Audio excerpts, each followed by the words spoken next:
ఇక్కడంతా నీట్గానే ఉందండి. కానీ ఒకటి తెలుస్తుంది, ఇక్కడ ఏదైతే బిల్డ్ చేశారో ఏ హౌసెస్ ఎఫెక్ట్ అవ్వలేదని కనిపిస్తుంది. సో ఇక్కడ అంతా చూడడానికి అందంగా ఉంది, వాటర్ కూడా క్లీన్గానే ఉన్నాయి.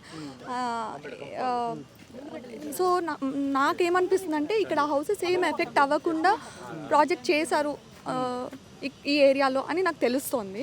సో అదేవిధంగా ఈ ప్రభుత్వం కూడా ఎవరైతే ఈ ప్రాజెక్ట్ టేకప్ చేశారో అలాగే ఏదైనా ఇంప్లిమెంట్ చేస్తే ఏ హౌసెస్ ఎఫెక్ట్ అవ్వకుండా, ఏ ఫ్యామిలీస్ ఇలా బాధపడకుండా, చూడండి ఎంతమంది బ్యాగ్స్ పట్టుకుని, పిల్లల్ని పట్టుకుని, పెద్ద ఏజ్ వాళ్ళు ఇలా ఎండలో తిరుగుతున్నారంటే వాళ్ళ ఎంత హెల్త్ ఇంపాక్ట్ అవుతుందండి.